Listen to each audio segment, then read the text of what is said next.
Y el tema con el que vamos a arrancar el año es el tema del dinero.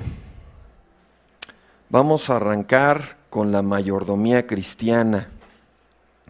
Hay una pequeña lista de personas que tienen tiempo, que me han estado preguntando sobre este tema. Algunos porque recuerdan una serie de estudios que di entre semana hace como 10 años, que según mis registros no se grabaron, no sé si los tengo por ahí o no, pero está bien porque nos da la oportunidad de tocar el tema aquí, buscando que el Señor nos edifique por medio de su verdad. Entonces vamos a estacionarnos aquí por lo menos 3 domingos, a lo mejor 4 o 5 domingos. Y la meta principal que tenemos con esto es meternos a muchos consejos y guías prácticas, fundamentadas en la palabra de Dios. Hasta vamos a ver ejemplos numéricos como el que está aquí en el pintarrón. Ahorita no se distraigan con eso, ni se preocupen con eso. Yo les comento cuando pongan atención a eso. Y vamos a abordar temas como préstamos, cuándo comprar a crédito, cuándo no comprar a crédito, mayordomía del hogar, mantenimiento de medios de transporte, consejos sobre cómo estructurar los gastos del hogar, entre muchas otras cosas.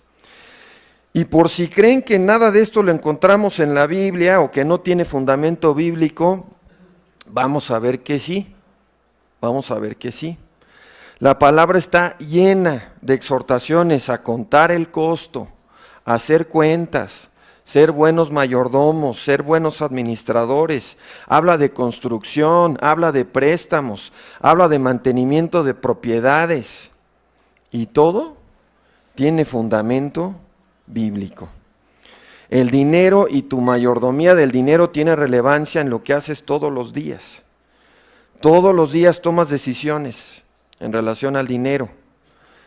Todos los días. Y como vamos a ver, podemos saber mucho acerca de nosotros mismos por cómo manejamos nuestro dinero. El dinero es un buen espejo de nuestro carácter cristiano y nuestro comportamiento en otras áreas de la vida. Ahora, como sabemos, hay muchas mentiras en torno a este tema. Algunos de ustedes lo entienden bien, pero tal vez hay alguna persona aquí que nos visite, entonces hay que mencionar esto, ¿no? Hay muchas mentiras en torno a este tema que no vamos a perder el tiempo refutando, solo lo vamos a comentar aquí al inicio. Muchas iglesias falsas no son más que maquinarias de robo y extorsión. Hemos escuchado muchísimos testimonios muy tristes, incluso de hermanos aquí, en esta iglesia de Nesa, pastores, o bueno, pseudopastores, ¿no? Diciendo, Dios me dijo, soñé anoche, Dios habló conmigo y me dijo que me tienes que dar tu coche y tu casa, ¿no? Pásame las escrituras, ¿no? Velas endosando. Tu riqueza y tu prosperidad terrenal solo se limitan por tu fe. Si Dios no te ha dado mucho dinero es porque algo anda mal contigo. El dinero puede comprar salvación o perdón de pecados. Y también está el otro extremo, ¿no? Los que enseñan que si no te deshaces de todo tu dinero para vivir en pobreza en un monasterio, con votos de pobreza estás perdido. Estás pecando, está también el otro extremo, ¿no? Puras mentiras, ya lo sabemos. Gracias a Dios tenemos este libro, tenemos la palabra que nos muestra lo que Dios realmente enseña y lo que realmente pide de nosotros. Entonces vamos a leer 2 versículos en Lucas 16 antes de orar y pedir la ayuda de Dios. Los invito a que busquen en Lucas 16. No pierdan su lugar porque vamos a estar aquí estacionados en Lucas 16. Lucas 16, versículos 11 y 12, para empezar. Si con las riquezas injustas no fueron fieles, ¿quién les confiará lo verdadero? Y si en lo ajeno no fueron fieles, ¿quién les dará lo que es vuestro? Con eso vamos a comenzar. Vamos a orar y encomendarnos al Señor. Padre, estamos aquí otro domingo por tu pura buena voluntad. Nos has sostenido a lo largo de la semana, nos has traído con bien a este lugar con el gran privilegio de sentarnos a escuchar tu verdad y concentrarnos en tu palabra. Hambrientos, necesitados del alimento espiritual, Padre. Te pedimos, Señor, por este tema en el que nos vamos a meter unas semanas, varios mensajes con tu favor y tu providencia y tu ayuda. Señor, sabemos que este tema es de poca importancia comparada con otros temas, pero al mismo tiempo, como vamos a ver, es un espejo de nuestras vidas en muchos sentidos.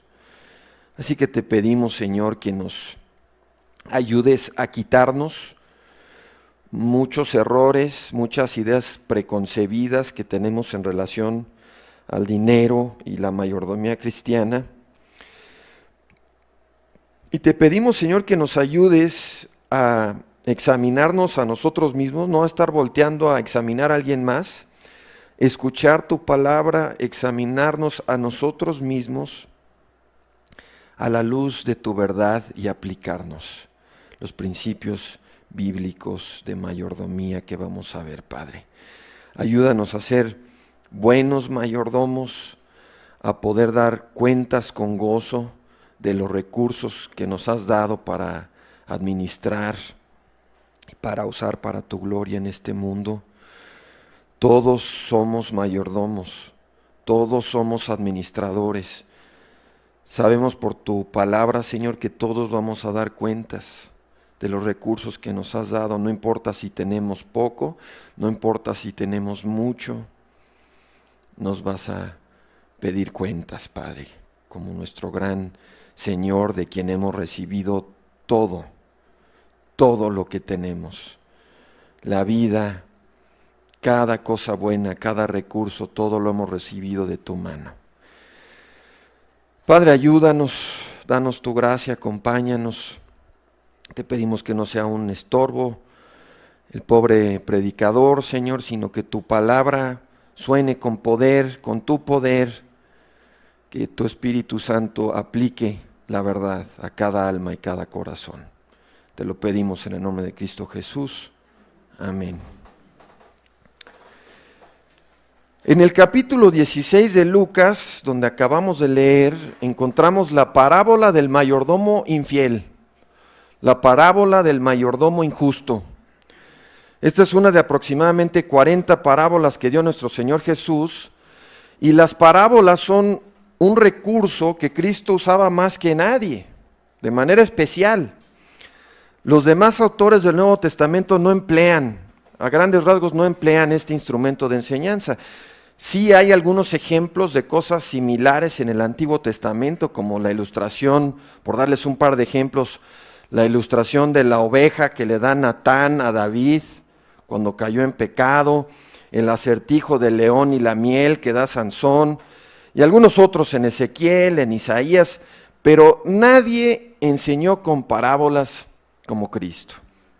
Y sabemos, porque Él nos lo revela en su palabra, que su uso de parábolas fue para esconder la verdad de los inconversos y revelarla a los creyentes. Para revelar la verdad solo a los que Dios da oídos para oír. Leemos en Lucas 8 que Cristo dijo: a ustedes, a los discípulos, a los creyentes, se les ha conocido conocer los misterios del reino de Dios, pero a los demás, a los incrédulos, en parábolas, para que viendo no vean y oyendo no entiendan. Lucas 8:10.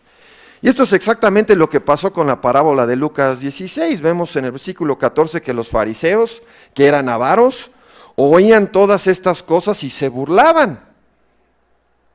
No solo no entendieron lo que Cristo les quería enseñar, hasta se burlaron. Entonces vamos a pasar algo de tiempo en esta parábola que seguramente conocen muchos, porque tiene importantes implicaciones al tema de la mayordomía del dinero. aunque esta no es la única parábola que nos habla en términos monetarios. Es muy interesante esto, hermanos. Hay muchas parábolas que tienen algo que ver con dinero. Se menciona el dinero, se mencionan recursos monetarios de alguna manera. Está la perla de gran precio, el siervo perdonado que no quiere perdonar, los obradores de la viña, la parábola de los talentos, el rico necio, la moneda perdida, el hijo pródigo, el rico y Lázaro. La lista es larga.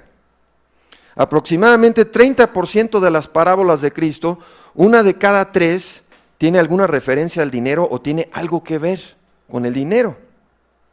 Dios sabe que casi todos los días de nuestra vida terrenal tendremos que manejar, usar y administrar dinero. Todos los días tenemos algo que ver con dinero, no podemos evitarlo. Tan pronto llegamos a la vida adulta, encontramos que todos los días tendremos que administrar dinero, usar dinero, y la mayoría tendremos que trabajar casi todo el día para ganar dinero. El mundo funciona a base de dinero. De ahí vienen frases como la de en esta vida nada es gratis, ¿no? La hemos escuchado muchas veces o algo similar. La mayoría de nosotros pasamos años preparándonos y equipándonos para ganar dinero. Y no estoy hablando solo de los que fueron a la universidad, los que trabajan en construcción, los que trabajan de eléctricos, los que trabajan de plomeros, los que trabajan de carpinteros, de mecánicos. El conocimiento que tienen para ganar dinero les costó años. Trabajaron por años, aprendieron, vieron el ejemplo de otros, se esforzaron, se equivocaron, tuvieron que trabajar por años, tuvieron que prepararse por años para aprender a hacer algo remunerado, ¿no? Para poder ganar dinero. A todos nos preocupa el dinero en distintos momentos de la vida. Comer requiere dinero. Comer requiere dinero, transportarnos requiere dinero, tener un techo bajo el cual dormirnos cada noche requiere dinero, atender cuestiones de salud requiere dinero, educarnos muchas veces requiere dinero, diversión o entretenimiento requieren, generalmente hablando, dinero. Entonces, ¿eso significa que el dinero es lo más importante en la vida? Muchos piensan que sí. El dinero permea tanto nuestras vidas diarias que hasta los creyentes podemos ser tentados a pensar que el dinero es lo más importante en la vida. Gran parte del mundo así lo ve, aunque lo nieguen, viven así, como si el dinero fuera lo más importante. Pero no, el dinero definitivamente no es lo más importante. Gracias a Dios, lo más importante en la vida no es conseguir ni gastar dinero. Lo vamos a demostrar más adelante, lo vamos a demostrar bíblicamente. Lo más importante en la vida, por supuesto que no es el dinero. Pero aún así, no podemos negar que el dinero es una realidad diaria. No por evitar el tema del dinero, van a dejar de cobrar la luz y el agua. O sea, no podemos hablarle a la CFE y decir, mira, es que como la palabra dice que el dinero no es lo más importante, yo ya no les voy a pagar. Me suministran gratis. No, pues claro que no nos van a dejar de cobrar la luz, no nos van a dejar de cobrar el agua, ni el gobierno nos va a dejar de cobrar los impuestos, no, eso nunca va a pasar. Ni vamos a comer gratis. Así que con esa introducción vamos a la parábola que comienza en Lucas 16:1. Y antes de leerla, les doy un poco de contexto.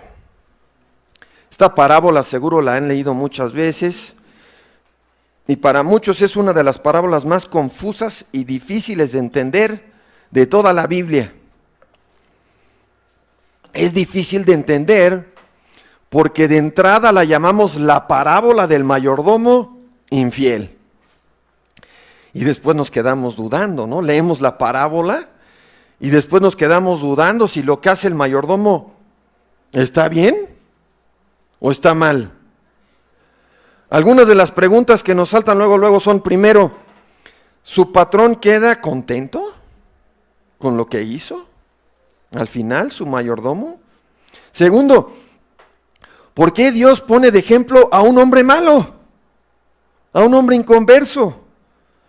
Tercero, ¿qué es lo que debemos imitar en el ejemplo de este hombre para ser fieles en nuestra mayordomía económica? Esas son algunas de las dudas que nos saltan.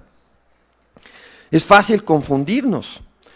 Entonces hay que poner mucha atención para extraer lo que Dios quiere que nos llevemos de esta parábola. Realmente es un punto, hay algunas otras cosas, pero hay un punto central que Dios quiere que nos llevemos, ¿no?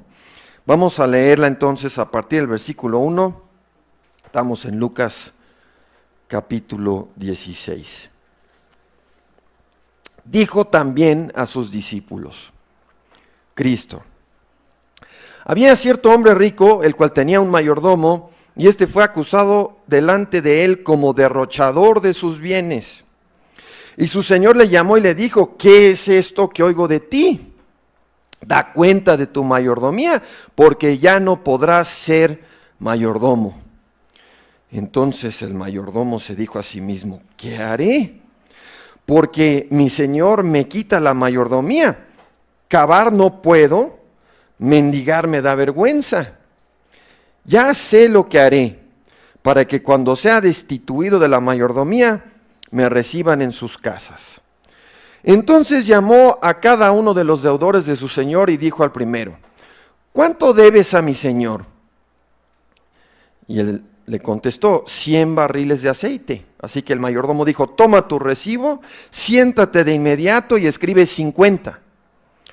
Después dijo a otro: ¿y tú cuánto debes? Y él le dijo: 100 medidas de trigo. Él le dijo: toma tu recibo y escribe 80.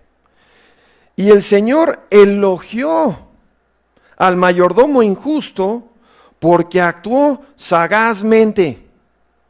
Otras traducciones dicen astutamente, pues los hijos de este mundo son en su generación más sagaces que los hijos de la luz, o de los hijos de luz. Muy bien, vamos a empezar a analizar todo esto y hay más. Cortamos hasta aquí, hasta el versículo 8, vamos a regresar, vamos a empezar a analizar todo esto. Lo primero aquí es que el hombre rico, le vamos a llamar patrón, es alguien tan rico que manejaba todo esto, todos estos bienes que administraba su mayordomo a distancia.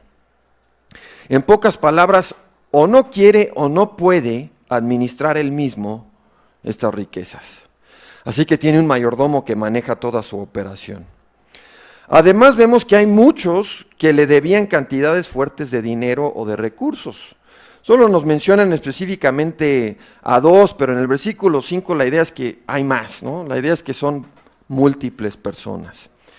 Y al arranque de la historia, a su mayordomo lo acusan de derrochador. Mayordomía es sinónimo de administración. Este era un administrador. Ese es un término más familiar para nosotros, ¿no? Nos es más conocido administración que mayordomía. Un mayordomo es una persona encargada de administrar los bienes de otro. Casi todas las empresas tienen administradores.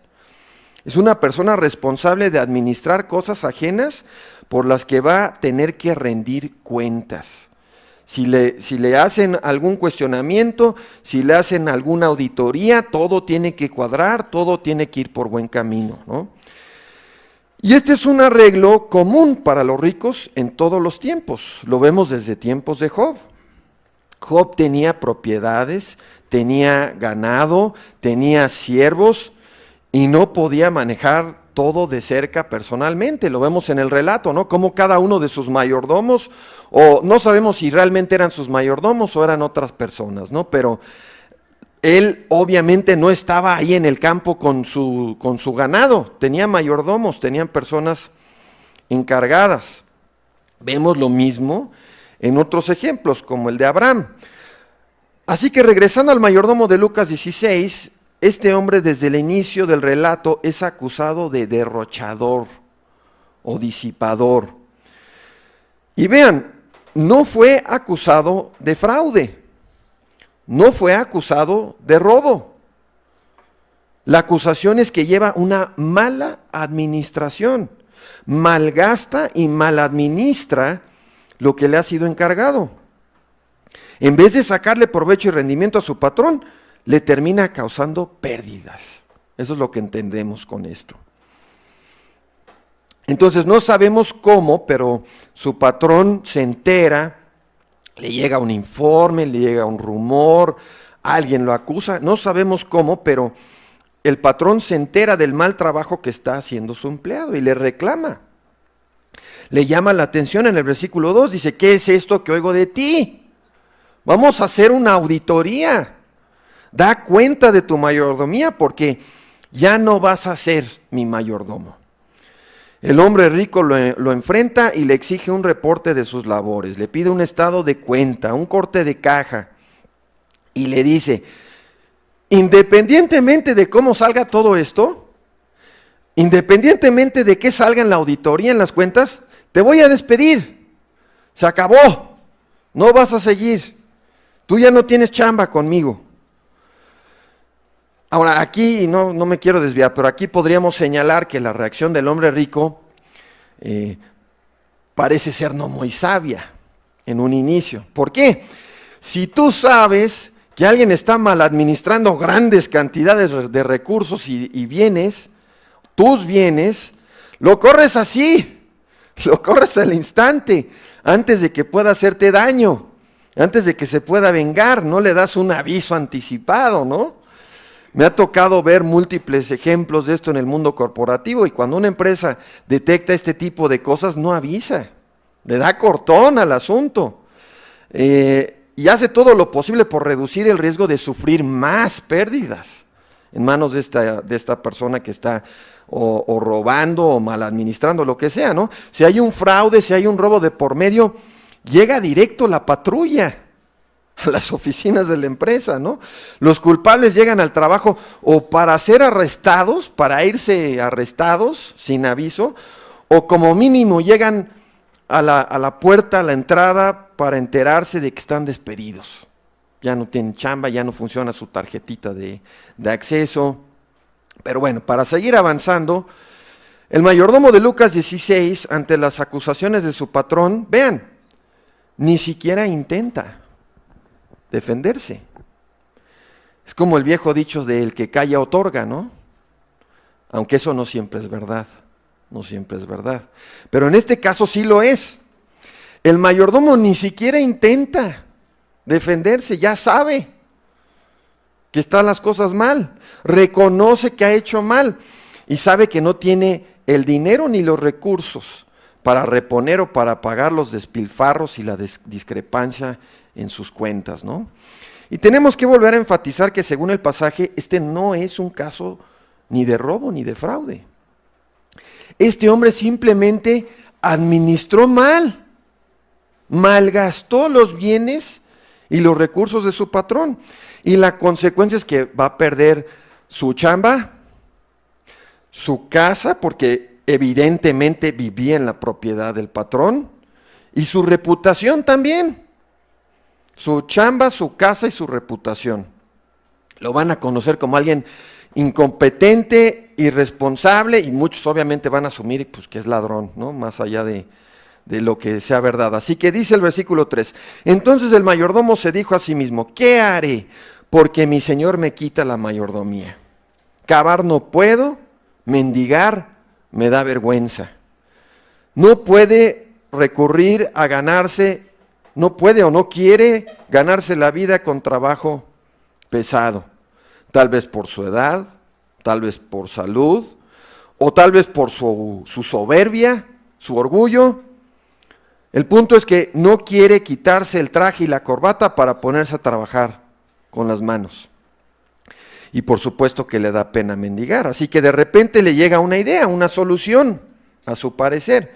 Ya sé lo que haré para que cuando sea destituido de la mayordomía me reciban en sus casas. El mayordomo dice, Yo conozco a muchos hombres poderosos y ricos que le deben mucho a mi patrón. Y si quedo bien con ellos, si encuentro la manera de que ellos se sientan endeudados, se sientan en deuda conmigo, después de que me eche mi patrón, ellos van a ayudarme.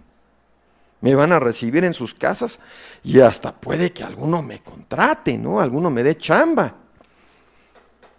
Versículo 5. Entonces llamó a cada uno de los deudores de su señor y ya saben lo que pasó aquí, ¿no? Dijo al primero, ¿cuánto debes? 100 barriles de aceite. Toma tu recibo y escribe 50. ¿Qué está haciendo? Les está dando un descuento a los deudores de su señor. Les está perdonando la mitad de la deuda. Y según los expertos, lo que se está describiendo aquí son de 3 a 4 mil litros de aceite. Es una megadeuda, es una cantidad enorme, y más en esos tiempos del Antiguo Testamento, ¿no? O bueno, del Nuevo Testamento, que es donde estamos leyendo. Ahora, lo que está haciendo el mayordomo, si no es robo, por lo menos es mala mayordomía, ¿no? En el mejor de los casos. No puedes perdonar lo que no es tuyo, y menos con fines egoístas de beneficiarte a ti mismo. Pero eso es lo que está haciendo.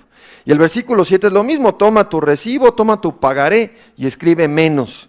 Perdona otra cantidad enorme.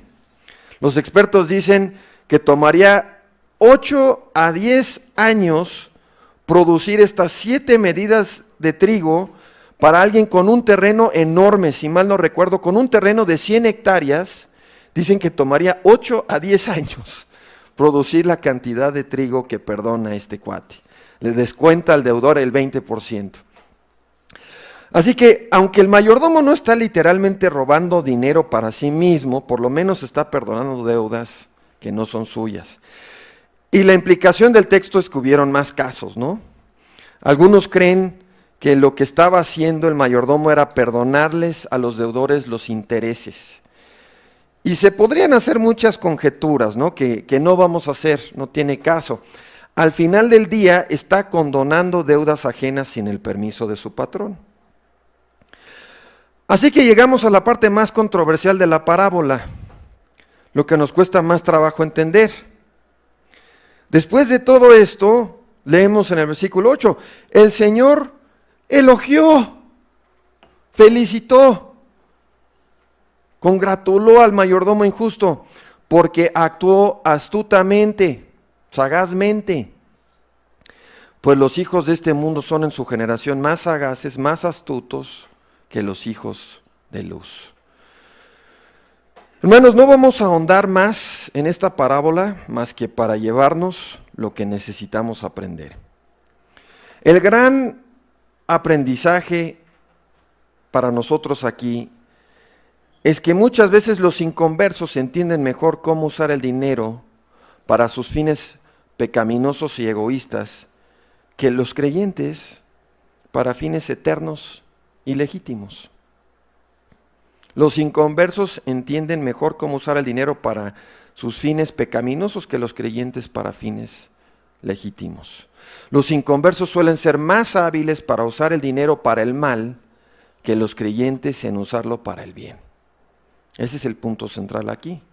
Cristo no está diciendo que estuvo bien lo que hizo este hombre, y no me sorprendería que más de un predicador o supuesto pastor que cree en la prosperidad se pare a predicar que, bueno, entonces podemos aquí hacer desfalco en la empresa y desviar los recursos, etcétera, porque vean aquí la parábola del mayordomo infiel, ¿no? Cristo no está diciendo que estuvo bien, no está diciendo que fue justo lo que hizo, está diciendo que los inconversos son hábiles, sagaces, astutos para entender cómo usar el dinero a su favor. Son hábiles para asegurar su futuro terrenal, sus metas pecaminosas, mediante el uso del dinero. Mientras que muchos creyentes no saben cómo usar el dinero en sus vidas para agradar a Dios, para servir a Dios, para cubrir sus necesidades ni para llevar a cabo lo que Cristo manda en el versículo 9. Vamos a seguir leyendo, lo habíamos dejado en el versículo 8, ahora retomamos 16:9. Yo les digo, con las riquezas injustas, injustas significa el dinero terrenal, el dinero impuro, los recursos efímeros de este mundo. Es la famosa connotación, ¿no? Siempre pensamos en el dinero y muchas veces tenemos como esta idea de que el dinero es algo sucio, es algo impuro. Y bueno, en esos tiempos bíblicos era todavía más así. Con las riquezas injustas, ganen amigos, para que cuando éstas lleguen a faltar, ellos los reciban en las moradas eternas. Cristo nos manda a imitar la astucia de este hombre en su uso del dinero, no para pecar, no para defraudar, no para engañar, sino para cosas buenas, para el reino, para temas legítimos en nuestras vidas, para ser buenos mayordomos de lo que Dios nos ha dado, para hacernos tesoros en el cielo. Todos somos mayordomos. Parte del uso del dinero, la oportunidad que tiene el creyente. ¿Qué nos dice la palabra? El dinero es efímero, lo roban, se corrompe, desaparece, lo pierdes. Pero el creyente puede usar los recursos de este mundo de tal forma que se traduzcan en riquezas eternas. Y la forma no es, como dicen los predicadores de prosperidad, danos todo tu dinero. No, esa no es la forma. La forma es ser un buen mayordomo. Tú eres un mayordomo. Todo lo que tienes Dios te lo dio. Eres un mayordomo, te guste o no. Y eres responsable de administrar lo que Dios te dio para su gloria, para hacerte tesoros en el cielo. Este versículo nos asegura que si somos buenos administradores de lo que Dios nos da, sin importar si es mucho o poco, algunos están pensando, bueno hermano, yo no tengo mucho que administrar. No importa si sea mucho o poco, no importa si sea mucho o poco, lo que tengas, Dios te lo dio, todo. Y si lo administras bien, el resultado será que te recibirá lo que hiciste, será recompensado en la eternidad, te recibirán en las moradas eternas. Y vamos a hablar más sobre eso, ¿no? Esto no es salvación por obras, no es compra de indulgencias. Significa que si sirves a Dios con el dinero que te da y lo usas de una manera que lo glorifique, de una manera sabia, te harás tesoros en el cielo, como dice el Sermón del Monte en Mateo 6:20. Y vamos a regresar a este versículo más adelante para ahondar más. En muchos de estos puntos no estoy yendo tan lejos a propósito, porque vamos a estar en esto 3 domingos, 4 domingos, 5 domingos, vamos a estar un rato, ¿no? Entonces no estoy tratando de tocar todo en el primer mensaje. Entonces, aquí hay una advertencia para muchos cristianos que son irresponsables con sus recursos. Cristianos que no son prudentes ni sabios con los recursos que Dios les da. De hecho, hermanos, prácticamente ningún creyente al inicio de su caminar cristiano es un buen mayordomo del dinero. Prácticamente ningún creyente empieza su caminar cristiano siendo un buen mayordomo. Con la excepción de personas jóvenes que crecieron en hogares cristianos donde sus papás les dieron un buen ejemplo y les inculcaron principios bíblicos de mayordomía desde su juventud, prácticamente ningún creyente es convertido y ya de repente ¡cling!, es un buen mayordomo, ¿no? Y entiende los principios bíblicos sobre este tema. No, así no funciona. Tenemos que estudiar, tenemos que prepararnos, tenemos que ser santificados, es parte de la santificación progresiva. Entonces, esa es la realidad de este tema, ¿no? Muchos cristianos son irresponsables, hay creyentes derrochadores, imprudentes con su dinero y sus recursos, y por lo tanto desobedientes a este mandamiento del Señor. hasta que Dios les ayuda a ir avanzando en santidad en relación a este tema mediante el entendimiento de lo que hay aquí en este libro y la aplicación de ello a sus vidas. Ser un mayordomo cuidadoso, responsable, es nuestra responsabilidad. Es algo que Dios espera de nosotros. Así que vean cómo concluye la parábola. Ahora vamos al versículo 10. Esta es la aplicación práctica. Vamos a empezar a meternos a los temas prácticos. El que es fiel en lo muy poco, también es fiel en lo mucho. Y el que en lo muy poco es injusto, también es injusto en lo mucho. Así que si con las riquezas injustas, ¿qué es eso? Es el dinero de este mundo, no fueron fieles, ¿quién les confiará lo verdadero, lo más importante? ¿Quién nos confiará lo que es mucho más valioso y mucho más importante que el dinero? Y si en lo ajeno no fueron fieles, como mayordomos que todos somos, ¿quién les dará lo que es vuestro? Y luego sigue la famosa advertencia sobre dos señores que vamos a ver más adelante. Pasamos de una exhortación a ser buenos mayordomos a una advertencia en el versículo 13 a no hacer del dinero un ídolo. Lo dijimos desde el principio del mensaje. ¿El dinero es lo más importante en el mundo? Por supuesto que no. Claro que se puede convertir en un ídolo. Bien, esta solo fue la introducción. Estamos haciendo nuestros pininos para imitar al hermano Tomás. Estamos haciendo labor, aunque nos quedemos muy cortos. Espero que ya vaya quedando claro que la Biblia tiene mucho que decir sobre el dinero. Y ahora vamos a empezar a ver algunos de los puntos más prácticos del tema. Tenemos que empezar esta sección diciendo que en la vida de muchas personas el dinero es un problema constante. En la vida de muchas personas el dinero es un problema constante. Para muchos, tanto los que tienen más como los que tienen menos, siempre hay problemas con este tema. Todo por causa de no seguir los principios de mayordomía que Dios nos ha dado. Bíblicamente, hermanos, el dinero no debería ser un problema constante, o sea, no debería ser que todos los días, todas las semanas, todos los meses, todo el año, el dinero es un problema persistente en mi vida.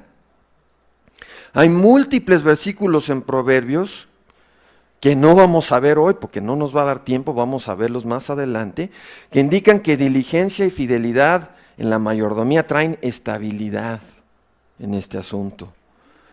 Y hasta tienden a veces a traernos más cosas que administrar, más riquezas que administrar.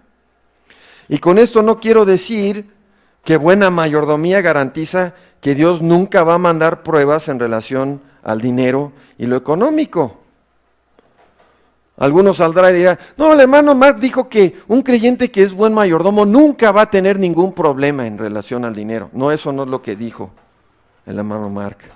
Sabemos por la evaluación que Dios mismo da de Job al inicio de su libro que él era un buen mayordomo. Dios le había dado mucho, administraba muchas cosas y las administraba bien. Era un hombre que Dios califica como sin igual sobre la faz de la tierra. Era un buen mayordomo y aún así Dios lo dejó sin nada. Le quitó todo. Entonces, buena mayordomía no nos exime de pruebas que Dios nos mande. ¿Podemos perder nuestro trabajo? ¿Puede haber guerra en nuestro país? Imagínense que viviéramos en Ucrania. ¿Cómo creen que les esté yendo a los creyentes ucranianos en temas económicos ahorita? No, pues debe de ser un caos, debe de ser terrible.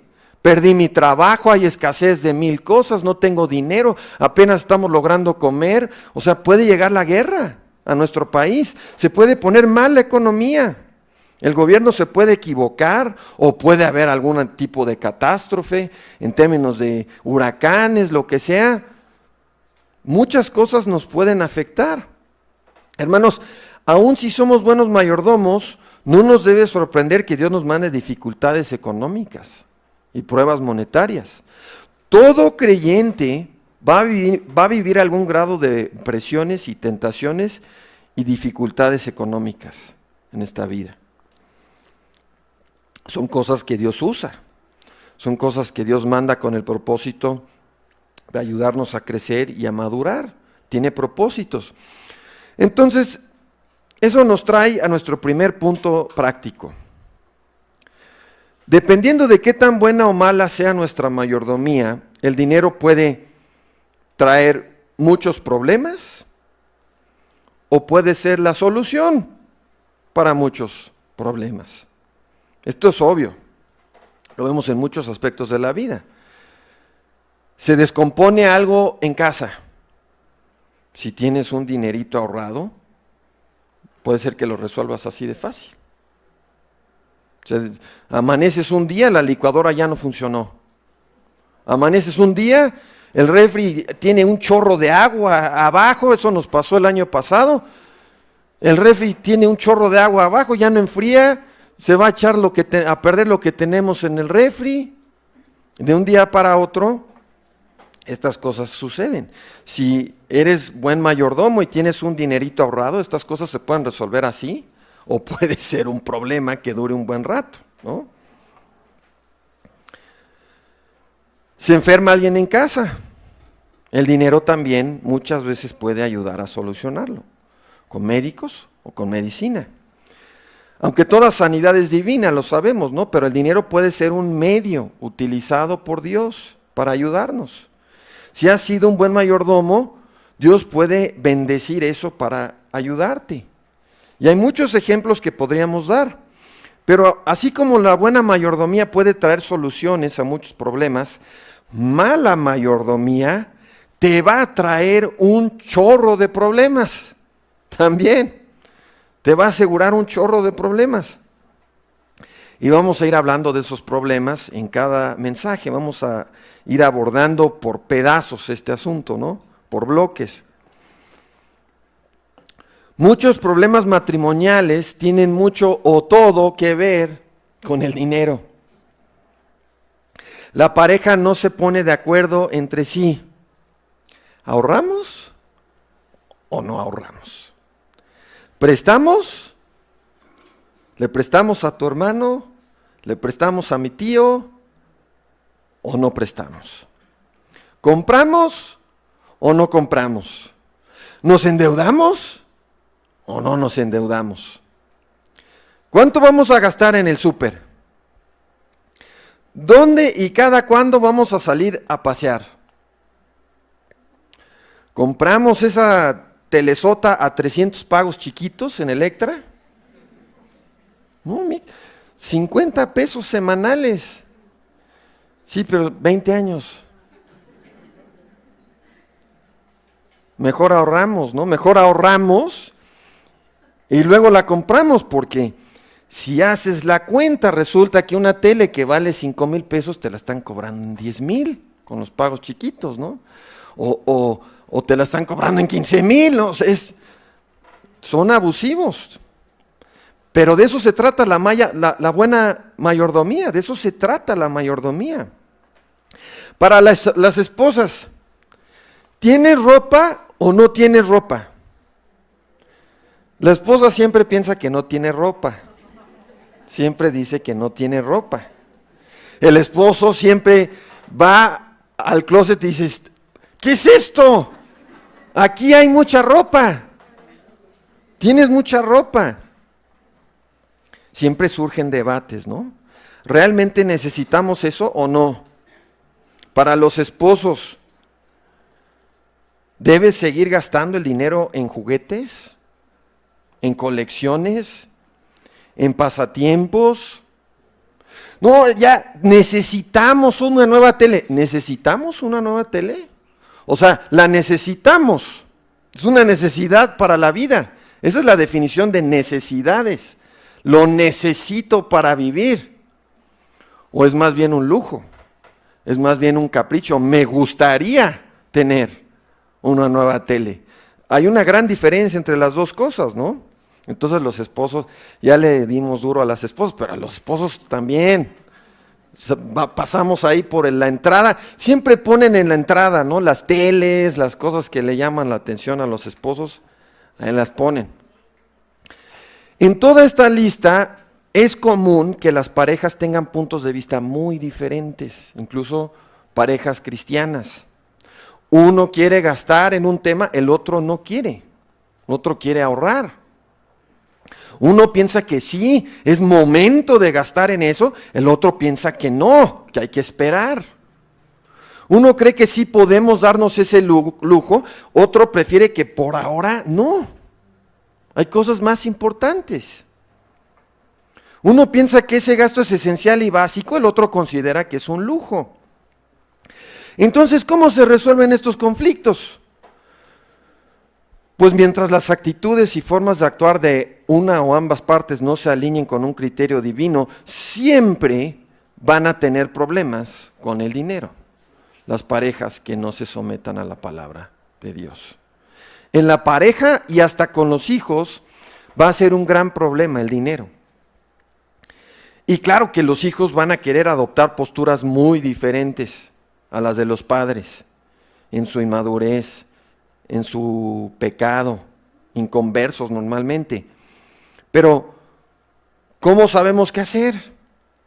¿Cómo sabemos qué decisión es la correcta en todas estas encrucijadas? Pues existen principios bíblicos que debemos tomar en cuenta siempre, todos los días, que debemos considerar. Pocos creyentes los ponen en práctica, pero existen. Aquí están, existen. Dios nos manda a ser sabios con lo que nos da. Y a condición de que pongamos en práctica los principios bíblicos, podemos asegurar que el dinero no será un problema constante. No es que nunca va a ser un problema, pero podemos asegurar que con buena mayordomía el dinero no va a ser un problema constante todos los días. Y con esto no estoy diciendo que nos vamos a hacer ricos. Estoy diciendo que no va a ser un problema constante. De hecho, la Biblia enseña que el dinero no debe causar problemas en nuestra iglesia. ¿Ustedes saben cuántas iglesias se meten en problemas por el dinero? ¿Qué vamos a hacer con el dinero? ¿En qué se va a gastar? ¿En qué no se va a gastar? ¿Le vamos a pagar algo al pastor? ¿No le vamos a pagar? ¿En qué vamos a gastar? Y bueno, esto yo lo tengo que decir. Por si acaso alguien piensa que yo estoy hablando de este tema porque yo tengo algún interés personal en el dinero de esta iglesia, nunca he recibido un peso de este lugar, yo no recibo un peso en Sándalo, yo lo estoy haciendo porque esto es lo que está en la palabra de Dios y con su ayuda deseo que sea de bendición para ustedes. Esto no tiene nada que ver con que el hermano Mark vino porque no, yo no recibo nada y no quiero recibir nada y si me intentan dar algo, no lo voy a recibir. Para ser claros, ¿no? Yo sé que muchos de ustedes entienden eso, pero puede haber alguien que nos visite aquí. No, pues llegó este cuate que hablar del dinero y seguro le interesa el dinero. No, yo no voy a recibir nada de este lugar. Nada. No lo voy a recibir ni aunque lo intentara. Bien. Existen principios bíblicos que debemos seguir. Pocos creyentes los ponen en práctica. El dinero no debe ser un problema en nuestra iglesia, ni en nuestra familia, ni debería ser un problema a nivel gubernamental, aunque el gobierno siempre se está endeudando más y todos los gobiernos son así, gastan más de lo que entra. Esa es una muy buena forma de evaluar a nuestro gobierno. ¿Cuánto entra y cuánto gastan? Están pidiendo prestado para gastar en lo que sea. Es que lo están gastando en cosas buenas, no importa si son cosas buenas. Si están gastando más de lo que entra, están siendo malos mayordomos de lo que son encargados de administrar. Es una muy buena forma de evaluar a cualquier gobierno sobre la faz de la tierra. Yo no estoy hablando del gobierno mexicano, estoy hablando del gobierno, el que quieran. El dinero no debe ser un problema para los gobiernos. Los principios bíblicos nos ayudan a no ser dominados por las preocupaciones y las ansiedades en torno al dinero. Claro, si los conocemos, si los estudiamos y los vivimos, claro. Si nosotros somos personas que tenemos esta tendencia de estar siempre preocupados por dinero, seguramente hay cosas que podremos aprender de esta serie. Y vuelvo a recalcar que por decreto divino todos vamos a enfrentar en mayor o menor medida pruebas y tormentas en temas monetarios. Podemos perder nuestro trabajo, podemos enfrentar problemas de salud, nuestros seres queridos se pueden meter en problemas y recurrir a nosotros, y ese es todo un tema. Cuándo ayudar a alguien es todo un tema que no vamos a tocar hoy, pero veremos, ya tenemos una lista de muchas cosas que vamos a tocar, veremos si nos da chance de tocar ese tema de cuándo sí debería de ayudar a alguien que me está pidiendo ayuda y cuándo no debería de ayudar a una persona que me está pidiendo ayuda. Pero vean, hay una gran diferencia entre problemas que nos llegan por mala mayordomía y pruebas reales que Dios nos manda a pesar de que hayamos practicado buena mayordomía. Los creyentes tenemos un manual financiero aquí mismo. Este libro nos ayudará a evitar que el dinero sea un problema constante en nuestras vidas si seguimos su guía. Y es lo mismo para las iglesias. Las iglesias también pueden impedir que el dinero se vuelva un problema constante y persistente. De ese tema, de cómo se debe de tratar ciertos temas monetarios en la iglesia, vamos a hablar más adelante. Pero las iglesias que no aplican buena mayordomía, se ponen solitas el pie y obstaculizan su efectividad en muchas áreas, de muchas formas. Todo por mala mayordomía en forma colectiva e individual. Si no aplicamos los principios bíblicos, estamos asegurando que nos vamos a meter en problemas con este tema. Así que llegamos al siguiente principio bíblico. El problema nunca es la falta de dinero. Si ustedes tienen la costumbre de apuntar, el problema nunca es la falta de dinero. Escuché en la semana a un hermano que decía, bienaventurados son los que toman apuntes. Eso no está en la palabra de Dios, pero es una buena práctica, porque no nos acordamos después de las cosas. El problema nunca es la falta de dinero, con excepción, como ya dijimos, de pruebas temporales de desempleo o enfermedad, pruebas extraordinarias. Fuera de estas dos excepciones, el problema nunca es la falta de dinero, sino mala administración del dinero. Mala administración de lo que Dios nos ha dado. ¿Qué es lo primero que pensamos prácticamente todos cuando se nos acaba el dinero antes de la quincena, hermanos? ¿Qué pensamos casi en automático? No me alcanza el dinero. Me falta dinero. Es que no estoy recibiendo suficiente dinero. Esa es nuestra conclusión inmediata. Necesito más. ¿Cómo gano más? De hecho, los gurús y los que supuestamente te enseñan mayordomía y principios financieros en el mundo, la mayoría te dicen, olvídate de administrar bien lo que tienes, siempre preocúpate por ganar más. La mejor solución es ganar tanto que ni te preocupes por en qué estás gastando, etcétera, etcétera. ¿Eso coincide con lo que dice este libro o no? No. No, eso no dice la palabra de Dios. Dios dice, administra bien lo que te di. Eso es lo que Dios dice.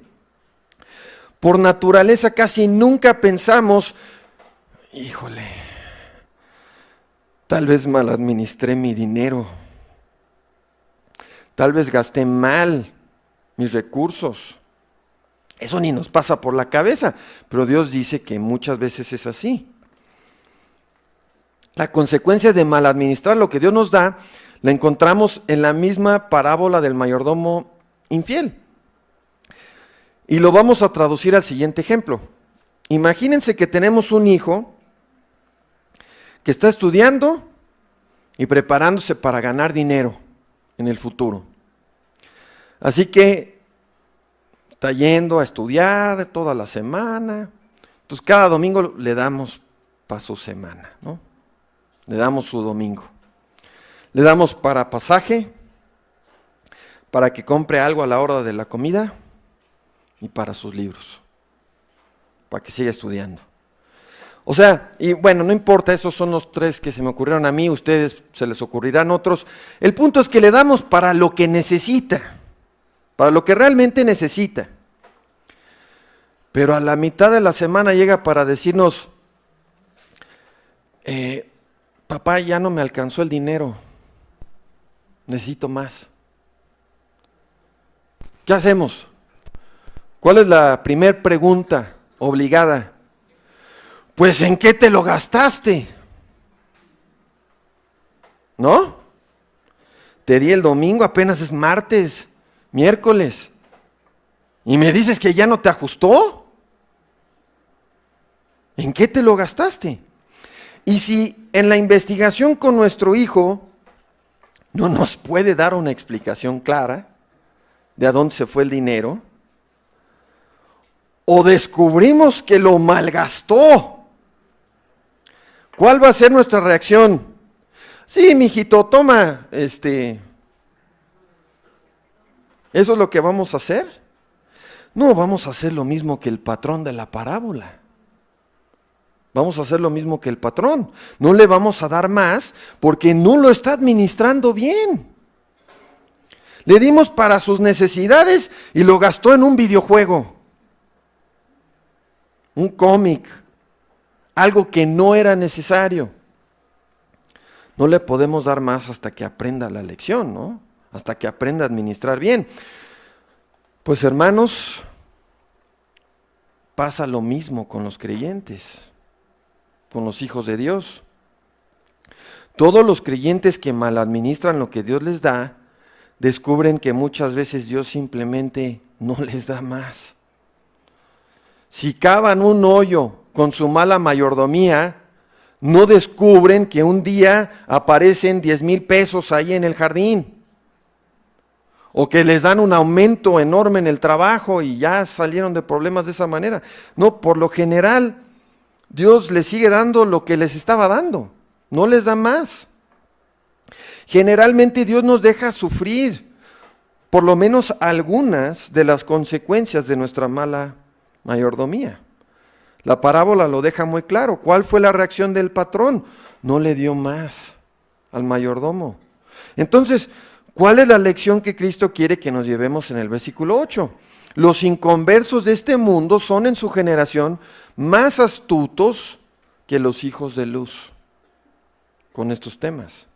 Si los inconversos entienden que tienes que hacer presupuestos para cubrir tus necesidades básicas, ¿cómo, hermano? Como creyente individual tengo que hacer un presupuesto. Eso es para las grandes empresas. No, hermano, no. Tú tienes que tener un presupuesto, y esto se los digo principalmente a los varones, a los padres de familia. Tienes que tener un presupuesto.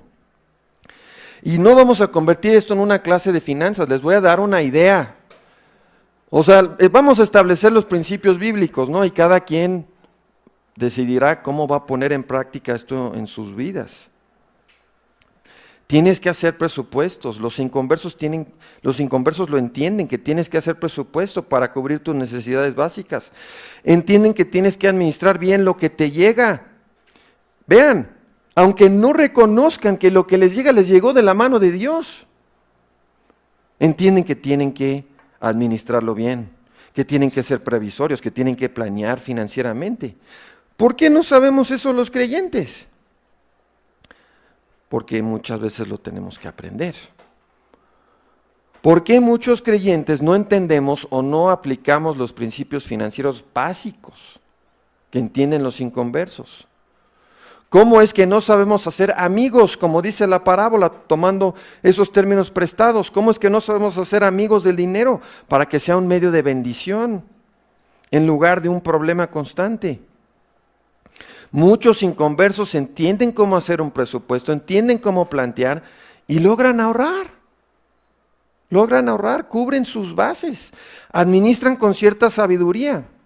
Leemos en Proverbios capítulo 30, versículo 8, el fundamento de uno de los temas básicos en la mayordomía cristiana. Proverbios 38. No me des pobreza ni riqueza, manténme del pan necesario. Dame lo suficiente, dice otra traducción. Dame lo suficiente, dame lo que requiero para satisfacer mis necesidades. La King James en inglés dice, dame la comida que me conviene. No me des un festín, no me des pura tortilla, dame lo que me conviene, lo que es para mi bien. Hay varias cosas en este versículo que no voy a abordar todavía, pero sí debemos pedirle a Dios que nos mantenga del pan necesario, que nos dé lo suficiente para nuestras necesidades. Y si vamos a hacer eso, tengo que entender cuáles son mis necesidades. ¿Qué es lo suficiente? ¿Qué es lo necesario? Otra forma de decir lo que hay aquí es que hemos de pedirle a Dios que no nos dé más ni menos de lo que será para nuestro bien. Queremos que nos dé lo suficiente para que el dinero me alcance, pero no tanto como para que se vuelva un ídolo y un problema, un motivo de tropiezo en mi vida. Y Dios sabe, en el caso de cada uno, cuánto es eso, cuánto podemos manejar, cuánto no. Esto no es ni un voto de pobreza, ni es una petición de ser rico. Y vamos a hablar más acerca de buscar riquezas en otro mensaje. Vamos a ver que no es virtud ni la pobreza ni la riqueza. No es virtud ni la pobreza ni la riqueza. Dios determina estas cosas en cada caso, en la vida de cada creyente. En la Biblia vemos creyentes con pocos recursos como Lázaro o la mujer que puso todo lo que tenía en la ofrenda. Y vemos hombres ricos como Job, como Abraham. ¿Cómo? ¿De qué estás hablando? Sí, hermanos, eran hombres que tenían muchos recursos. Nuestro deseo y nuestra petición debe ser, sí, que no nos falte, pero que tampoco el dinero nos aleje del Señor, no que tengamos cantidades que nos alejen del Señor y que rebasen nuestra capacidad de administrar bien lo que Dios nos ha dado, convirtiéndose en una piedra de tropiezo para nosotros. Y para eso, para pedir eso, necesitamos entender qué es lo básico. Tengo que saber cuál es mi carga financiera normal en un mes. Para pedir lo que pide Salomón en Proverbios 38, tengo que saber cuál es mi carga financiera, qué es lo básico. Esto es un asunto crítico para cualquier mayordomo.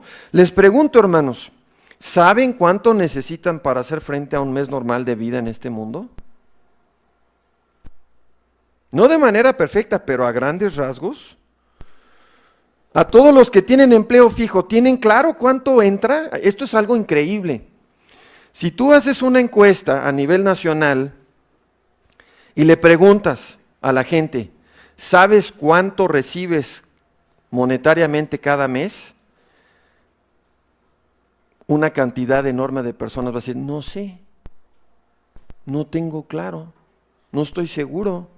Creo que más o menos no saben. No saben cuánto entra y tampoco saben cuánto sale en un mes. Debemos saberlo, hermanos.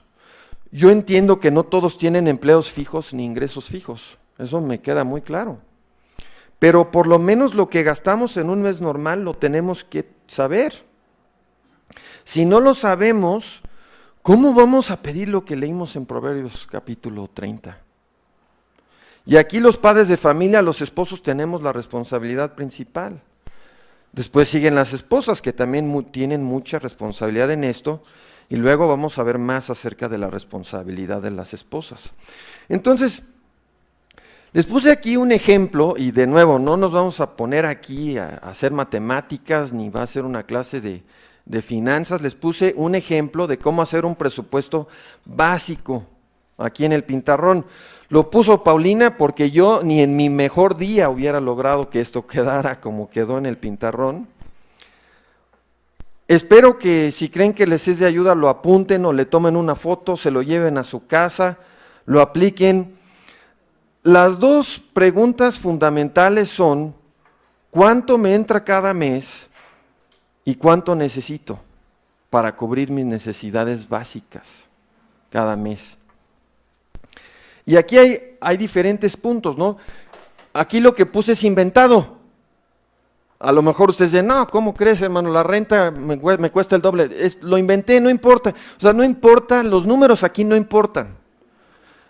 Imagínate que te llegan 10,000 pesos en un mes y estas son las categorías. Tú tienes que tener un registro, tienes que entender cuánto pagas de renta, cuánto pagas de súper, cuánto pagas de transporte, cuánto estás ofrendando, cuánto estás dando a la caridad.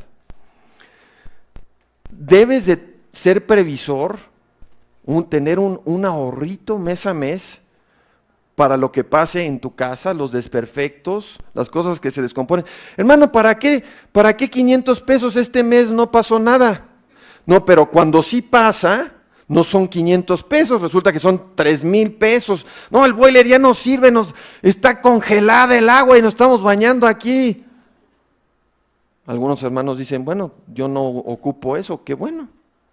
Está bien, no importan las categorías, casi todos gastamos en esto, este gasto no existía, hace 20 años no gastábamos un peso en celulares, ¿no? Ahora todos gastamos en celulares. Internet, sus hijos les van a decir, no papá, eso sí es básico, no se te ocurra cortarle al internet, ¿no? Eso me muero, ¿no? O sea, prefiero no comer que no tener internet, algunos de los hijos en casa, ¿no? La luz, bueno, sí, sin la luz. Ya hoy día, en nuestros días, pues ya no podemos vivir sin luz. Oye, hermano, pero la luz llega cada 2 meses, entonces un mes no me preocupo por la luz. Y al otro mes me llega el recibote de la luz. No, la buena mayordomía es que tú sepas más o menos de cuánto llega la luz y cada mes apartas la mitad. Es que la luz me llega de 200, bueno, cada mes ahorras 100. Apartas 100, para que el mes que te llegue no sea un problema y un trancazo. ¿Cuánto en las salidas? El agua bimestral también hay que tomar en cuenta cada mes, ahorra la mitad cada mes. El gas, ¿no? Y hay otras categorías, de nuevo, hay personas aquí que van a decir, no, hermano, no pusiste, hay algunos de los jóvenes aquí que van a decir, hermano, no pusiste el gasto del gimnasio, eso es básico. Bueno, no, realmente no es básico, pero ok. De nuevo, es parte de tu mayordomía. Entonces, lo que tienes que hacer es, ¿cuánto realmente entra? Hermano, es que yo tengo trabajo y no es fijo, no me llega una quincena fija. Bueno, entonces tienes que hacerte la tarea, varios meses, de hacer un registro. Ok, nos están diciendo que hay un Hyundai negro, terminación 79C, que hay que mover. Gracias. Hermano, yo no recibo una quincena fija. Bueno, entonces tienes que llevar registros 2, 3, 4 meses y entender más o menos en promedio cuánto te llega. Y las personas que no tienen un ingreso fijo, es incluso más exigente el tema de la mayordomía. Porque no debe de ser, no, es que este mes, no, ahora sí nos rayamos, ¿no? Nos llegó bastante, Dios nos dio mucha chamba, ¿no? Entonces ese mes tienes que ser más previsor, porque a lo mejor el siguiente mes no llega nada. Muchos de ustedes viven en ese tipo de ocupaciones. ¿Qué implica la mayordomía? Dios te dio mucho este mes, no es de, pues este mes, ahora sí, bombo y platillo, todas las salidas, no, hermanos. Tienes que ser previsor. ¿Qué pasa si el mes que viene llega muy poquito? Pues entonces voy y le pido prestado a mi cuñado, no pasa nada. Vamos a hablar de esos temas en otro mensaje. Van a tener emergencias tarde o temprano, hermanos. El buen mayordomo hace ahorritos. O sea, aquí pusimos, si el total es pues queda un remanente. Debemos de estar ahorrando. También vamos a hablar probablemente un poco acerca de la ofrenda, acerca de la caridad. El foco de este tema es la mayordomía. Para ser buen mayordomo tengo que disciplinarme. Cosas en la casa se van a descomponer tarde o temprano. Si tengo una emergencia, debería yo como buen mayordomo de tener algo para hacer frente a esas emergencias. Entonces, hagan el ejercicio, hermanos. La verdad, a mí no me sorprendería que muchos o varios de ustedes me digan, oye, ¿cuánto te entra al mes, hermano? No que vayan y le pregunten al hermano al ratito, ¿cuánto te entra al mes, hermano? No pregunten eso. Pero si se los preguntáramos, no me sorprendería que muchos me dijeran, no tengo idea. Oye, ¿cuánto gastas en cada uno de estos puntos? Muchos me van a decir, pues en varios de esos puntos no tengo ni idea. No tengo ni idea cuánto estoy gastando. La única forma de resolverlo es ser un buen administrador, hacer la tarea. Si pagas luz, ahí viene el recibo de luz. Hoy día en el recibo de luz hasta te ponen todos tus consumos de los últimos 6, 9 meses. Oye, ¿cuánto pagas de luz, hermano? No, ¿quién sabe? Pues eso es mala mayordomía, deberías de saberlo. Si no lo tienes de memoria, por lo menos deberías de tenerlo en tu control de gastos. Para otros puntos, hay algunos puntos aquí que son más complicados que la luz, que el agua. El súper. Yo me imagino que pocos tienen claro cuánto gastan en el súper, cuánto gastan en comida. Y probablemente para saberlo tendrás que darte a la disciplina unos meses de tener una libretita y apuntar todo lo que te gastas en la tiendita, en el mercado, en el súper, todos los días. Y hacer una suma al final de mes. Ay, este mes sí nos gastamos los 3,000. Ay, el mes siguiente nos gastamos 2,500. Ay, el mes que sigue 3,500. Pues ya tienes una idea, te vas haciendo de una idea, de un rango de cuánto te gastas en promedio, ¿no? ¿Voy a tener que apuntar todo, hermano? Todo. La única manera de ser buen mayordomo. ¿Qué pasó con el mayordomo del ejemplo? No, pues seguramente ni cuentas, o sea, seguramente ni llegaba bien su registro. Dios dice que todos somos mayordomos, todos somos administradores. Esto no es para afanarnos, es para administrar bien lo que Dios nos ha dado. Bien, iremos platicando más al respecto, ¿no? Tenemos que saber cuánto ganamos y tenemos que saber cuánto gastamos. Esos son los dos primeros puntos que tienes que resolver para ser un buen mayordomo. Y solo se puede hacer con disciplina, con lápiz y papel. Bueno, hermano, me voy a fijar mucho y voy a tenerlo todo en mi memoria este mes. A menos que seas así del Oppenheimer o uno de estos cuates, a menos que tengamos aquí genios en nuestra congregación, nadie es capaz de hacer eso. El hermano Mark estudió matemáticas, más o menos sabe algo de matemáticas y de memoria ni de chiste. No soy capaz de hacerlo. Algunos sí, pero no creo, la mayoría no creo. Todos vamos a necesitar disciplina, lápiz y papel. No va a pasar mágicamente, es una disciplina. Tenemos que hacer este ejercicio y les aseguro que si hacen este ejercicio se van a llevar sorpresas. Van a decir, estoy gastando tanto en eso, se van a llevar sorpresas y van a tener que tomar decisiones. Entonces, para cerrar, ya estamos por concluir, no nos fuimos tan largos como yo me temía.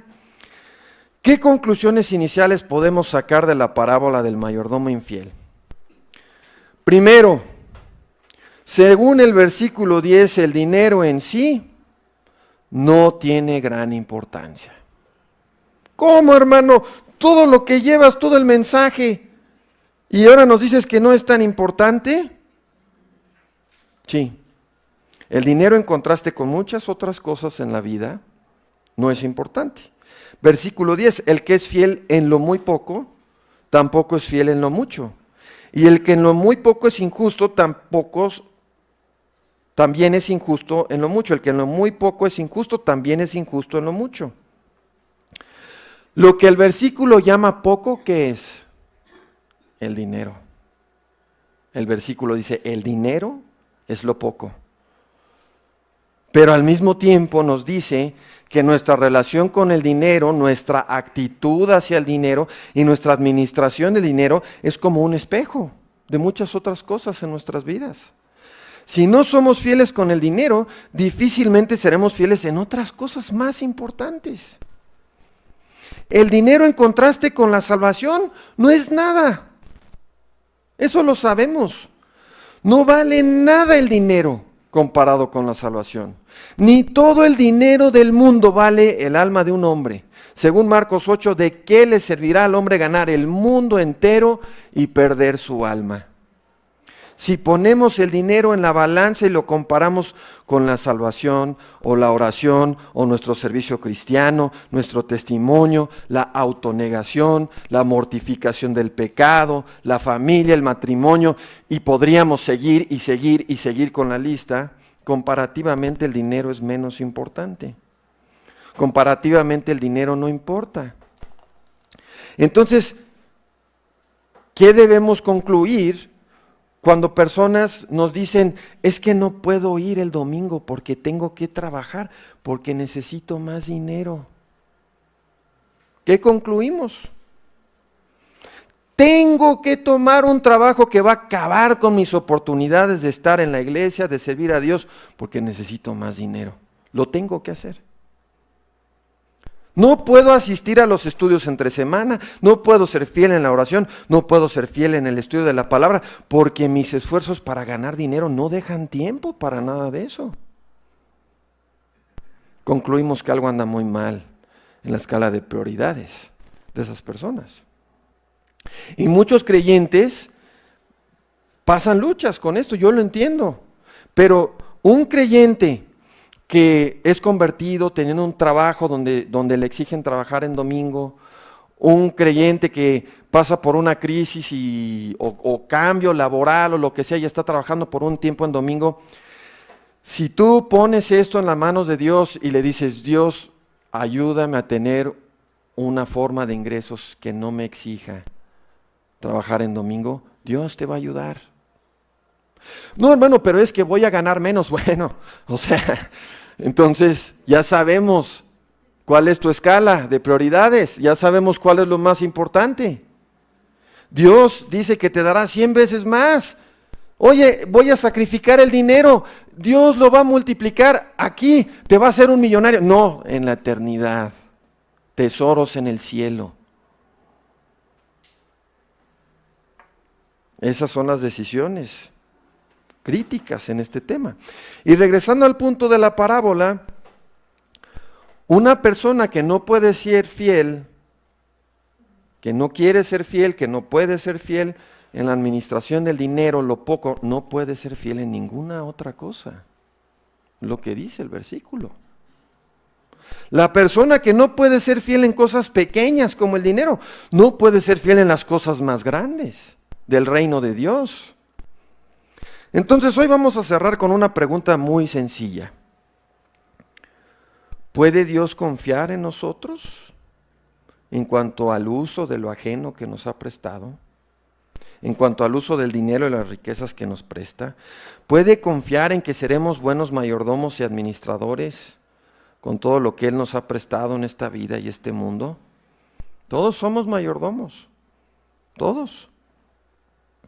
Si no puede confiar en nosotros en relación a la administración personal de nuestro dinero, entonces no puede encargarnos las cosas más importantes.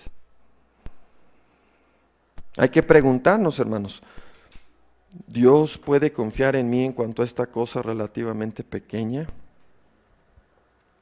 Casi todos los problemas relacionados al dinero tienen que ver con lo siguiente. Dios usa el dinero como una prueba de nuestra fidelidad y confiabilidad en general, en esta vida, como una prueba o evidencia de nuestra mayordomía mucho más amplia, de muchos otros temas en este mundo. Si queremos ser usados en las cosas más grandes, en las cosas más importantes, tenemos que ser y mostrarnos fieles en lo poco, en lo pequeño. Como creyentes, no debemos pensar que a Dios no le importa cómo usamos nuestro dinero, qué hacemos con nuestras finanzas. ni que la mala mayordomía monetaria no tiene un efecto en el resto de nuestras vidas.